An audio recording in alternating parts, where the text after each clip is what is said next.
You keep giving. You keep showing up. You keep saying yes when every part of you wants to say no. And you tell yourself it's because you're a good person. But somewhere deep down, there's a voice. Quiet at first, then louder, asking you something you're afraid to answer. What if the very thing you're most proud of is the thing destroying you? This isn't about becoming cold. This isn't about closing your heart. This is about something far more important. This is about recognizing the moment kindness stops being a strength and starts being a signal. A signal that says, I don't value myself enough to protect myself. Stay with me. Because by the end of this, you'll never see your generosity the same way again. There's a version of kindness that heals.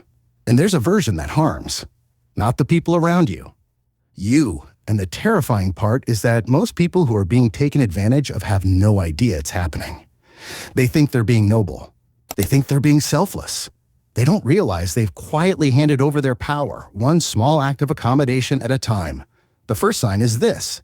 People stop saying thank you, not because they're ungrateful by nature, but because they no longer see your help as a gift. They see it as a given. Think about that. When was the last time someone genuinely thanked you? Not a quick, casual thanks thrown over their shoulder as they walked away, but a real moment of recognition, of appreciation. If you're struggling to remember, that's not a coincidence. That's a pattern. And patterns tell the truth when people won't. When your kindness becomes predictable, it becomes invisible. They don't see your effort anymore. They see a service. They don't think about what it cost you. They just think about what they need next. And you keep delivering. Because you were taught that giving is virtuous. But nobody told you that giving without boundaries isn't virtue. It's slow erasure. You're sitting there right now, maybe nodding, maybe feeling a familiar ache in your chest. That ache is important. Don't push it away. That ache is the part of you that still remembers what it felt like before you let everyone else's comfort become more important than your own. Hold on to that feeling. We're going somewhere with it. The second sign is that people only reach out when they need something. Your phone lights up, and before you even read the message, some part of you already knows. They need a favor. They need advice. They need you to show up, to help, to listen, to give. And you do, every single time. Because saying no feels like betrayal. But here's what you haven't asked yourself yet. When you needed something, who showed up for you? Silence is an answer too. Real relationships breathe in both directions. Energy flows both ways. But what you've built, without meaning to, is a one-way street. You're always driving toward them. They're never driving toward you. And you've accepted it so quietly, so graciously, that they don't even know there was ever supposed to be balance. You taught them this, not with words, with consistency. With your endless, unconditional, unquestioned availability, you wanted to be needed. Maybe you still do. But there's a difference between being needed and being used. And the line between them is thinner than most people want to admit. The third sign is harder to recognize. Because it happens inside you, not around you, you start resenting the very people you're helping. You're in the middle of doing something for someone else, something you agreed to, something you chose, and you feel it. A slow burn. An irritation you can't quite justify. Because you said yes. Because you wanted to help. Didn't you? That resentment is a message, not about them. About you. It's your own unmet needs knocking on the door. It's your time, your energy, your dreams, your rest, standing in the corner of the room, waiting to be seen. Resentment doesn't come from giving too much.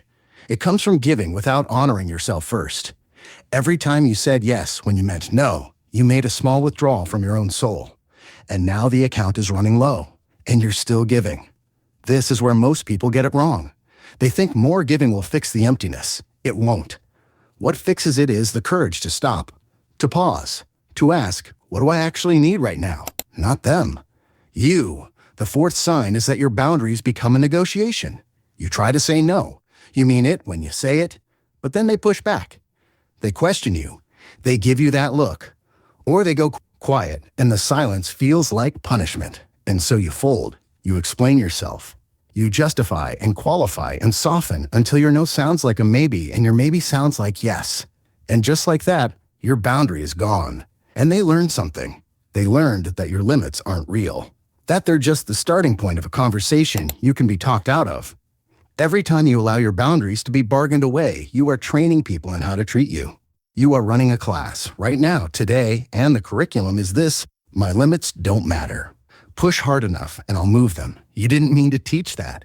But intention doesn't matter here. Behavior does. Patterns do. What you allow, you authorize. Strength isn't volume. It's not being aggressive or cold or difficult. Strength is the quiet consistency of following through on what you said you would and wouldn't do. Strength is letting the silence sit after you say no, without rushing to fill it with explanation. Strong people don't need you to understand their limits. They just hold them. And the world, eventually, adjusts. The fifth sign. This one is the deepest. This one lives in the quiet moments when no one's watching. You've started measuring your worth by how useful you are to others. If you're not helping, you feel guilty. If you take time for yourself, something in you whispers that you're being selfish, that you don't deserve rest unless you've earned it through service. And so you stay busy, you stay needed, you stay useful. Because somewhere along the way, you confused your value with your output. But here is the truth that changes everything. You are not what you produce. You are not the favors you grant, or the problems you solve, or the comfort you provide. You existed before you became someone's solution, and you were enough then. You are enough now. Not because of what you've done, because of what you are. The Stoics knew this. Epictetus walked out of slavery into philosophy because he understood that no one can take your inner worth from you unless you hand it to them.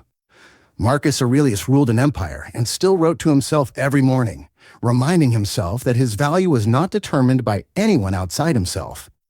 They didn't seek to be liked. They sought to be aligned with their values, with their principles, with the truth of who they were when no one was watching. That's the invitation here. Not to become someone who stops caring, but to become someone who cares about themselves with the same ferocity they bring to caring for others. Real kindness comes from fullness, not from depletion. You cannot pour endlessly from an empty vessel and call it generosity. That's not giving. That's disappearing. So here's what changes now. You stop explaining your no. You let it stand on its own. You stop absorbing every emotional emergency that lands at your feet. You redirect. You hold your ground.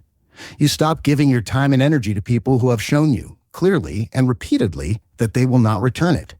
You stop apologizing for taking up space in rooms you have every right to be in. And you stop chasing approval from people who have already decided how they see you. Some of them will be angry. Let them be. Some of them will say you've changed. You have. Some of them will pull away. And that distance will teach you more about the relationship than years of closeness ever did. Because people who genuinely care about you don't need you to be small to feel comfortable around you. They want you whole. You are not too much. You have never been too much. You've just been surrounded by people who benefited from you believing that you were. That chapter is over, not with bitterness, not with walls, but with clarity.